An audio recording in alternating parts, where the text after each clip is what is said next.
is very empathetic to people in need. I think Jill is authentic, determined, innovative. She's indefatigable, protective, and gracious. She has wit, competence, decisiveness, energy, vision, and determination. I think she's genuine, tall, judicious, determined, caring, warm, entrepreneurial, thoroughly dedicated. She has wisdom, leadership, integrity. She really is very funny, passionate, competent and hardworking.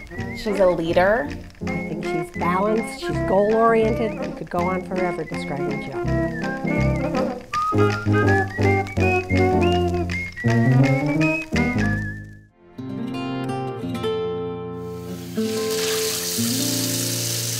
There you go, Mom. 49 I know, San Francisco pride. So you may not know this, but you were the reason that Daddy and I were not able to go to the first gala that JFS hosted. Really? Yeah, this was in 1986, of course, and on June 2nd, we had Yakov Smirnov come to a fundraising event. First fundraising event that JFS did, and I was a little preoccupied. I was in the hospital in labor, and then you were born the next day, June 3rd, 1986. I'm sorry about that. Yeah, it's okay. The car donation program started in the 1980s, and it was Jack Stern, a member of our board, who took it upon himself to take these cars, clean the cars, wash the cars, advertise, and then eventually sell these cars. So we needed to do an advertisement for TV, and we thought it would be cute if we had a little girl talking about our car donation program and asking people to donate their cars. And who better than Rebecca Spitzer? Hi, I'm Sarah, and this is Joe. He picks up cars for Jewish Family Service.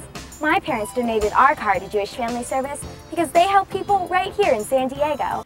Today, we will be interviewing very few of the many, many people that have contributed to Jewish Family Service continued success.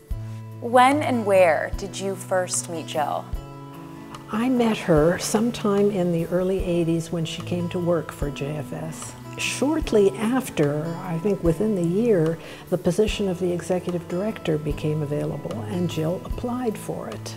I'm asked about her leadership style. Jill decided that the entire staff needed to extend the work hour by 30 minutes a day. At a staff meeting, Jill explained the reasons for making this decision. The staff complained loudly, and Jill just said, "This is the way it is, kids," and that was the end of it. That's the gist of what her style is. She's straightforward, she's direct, and she's right on. Can you recall an event during your involvement with JFS that most typifies Jill? We had an opportunity to do a fundraiser around the Rolling Stones event that came here. And we purchased about 900 tickets at about $80 a piece, and it was about a $70,000 or $80,000 commitment, and we raised a lot of money in that particular event. What I remember about that event was that when we discussed that with Jill, she just kind of hesitantly rolled her eyes and then said, "Let's go with it." Back in the 90s, when she wanted to expand her facilities, she asked Stan Foster and me to raise the funds. And it was a big effort in those days. It wasn't a lot of money, but it was a big effort. But it was successful. The problem was she outgrew the building almost before we finished financing it. So how has Mom's career at Jewish Family Service impacted your life? Before I met Mom, I didn't give much thought about giving anything to charity, either money-wise or volunteer-wise. I think before that, I felt like it was the government's role to provide the welfare and the programs and everything else. And over time, you begin to see how many people need help beyond what's available. As a staff member, what qualities about Jill do you feel like make her successful? I think Jill's ability to give a staff person the opportunity to run with their ideas, take ownership of it, and be successful is really unique. And I'm more a volunteer, but I think she has organized herself in a way that makes people just want to please her. When I first started working at Jewish Family Service, I had just graduated with my master's, and I didn't really even know that I wanted to be a Jewish communal worker. I didn't know that that existed. Through Jill's mentorship and the way that she led, I learned how to interact with staff people, how to be a supervisor, how to interact with donors and volunteers, and I really think she made me into the social worker that I became. I was new to San Diego and pregnant with my first child, who's now 10, so I know that was 10 years ago, and that she asked me to be on the board. And I just kept thinking to myself, why would she ask me? I don't understand. And so she saw things in me I didn't even see yet. How has Jill changed your life or influenced your life? Well, you know, Jill actually had a vision. And because of her vision, she approached us, Carol and myself, and we helped in a very small way, along with lots of other people. Jill accomplished that vision. The end result is that JFS, in the last 5 years, has clearly become the preeminent social services agency here in the San Diego area, and we feel blessed that we were part of that. Jill has a hard time with blank. Incompetence, ineptness. Taking no for an answer. When Jill calls me on the phone, I think, how can I help? You know, Jill has called as often to say thank you as she has to make a request. And so I always look forward to taking a call from Jill. As Jill is retiring and she's moving on to her next adventure, is there anything that you want to say to her? Wait a minute, Jill's retiring? Nobody told me that. Jill, now that you're retiring, my suggestion is learn to shop. Meet me at the Older Adult Center. Start an organic garden. Sleep late. Make new friends. Smell the roses. Teach us what you have learned over the years. Continue your wonderful example. Time to start a new business. Thank you, Jill. Lose your Post-it notes. Babysit my kids. Keep on laughing. Keep practicing your jump shot. More court time. Make life a vacation. Go to an afternoon movie. Enjoy your life. Stay close and have fun. Jill, I just want to say this. You look marvelous. Thank you for being my role model. Be a volunteer. Don't forget us. Keep in touch, Jill. I'll miss you. Will you come and get the basketballs out from under the desk?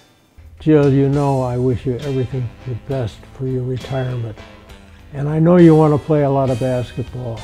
So here's an open invitation. Come on over to my backyard and let's play a little one-on-one. Turn towards me. I just want to make sure they're even.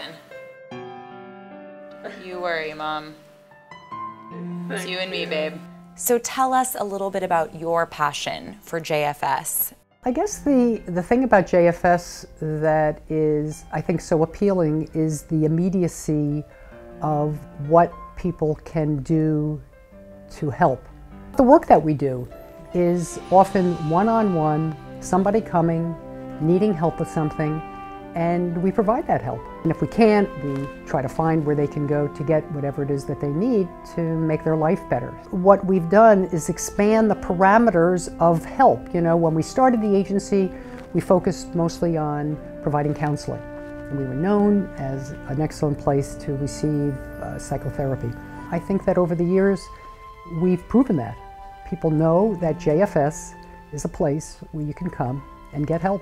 I think what's going to happen as the agency continues to grow is that we will find new areas to help people because people will be always presenting themselves to us with new issues, new concerns, and that's been one of the great hallmarks of JFS.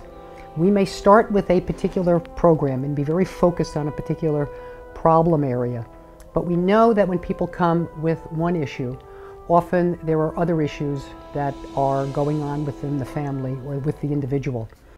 The byline for JFS is one source for a lifetime of help. That's what we really truly believe in. Oh my, what we have today. I feel very lucky to have come to an organization at a time when things seemed to converge in a way where we had the community coming forth asking for needs to be fulfilled, to be met. We had supporters in the community that were ready to step up and say, you can count on me. board members to govern in a way to lead us in the right direction. I've spent most of my career here at JFS of San Diego, and I feel very proud of what it is we've been able to accomplish. So leaving that behind, it is, as I said, kind of bittersweet. I feel that the agency is in a good place. There's more to be done. There'll always be more to be done. But all of us who have been involved in this organization for the last 26 years, I think we have a lot to be proud of.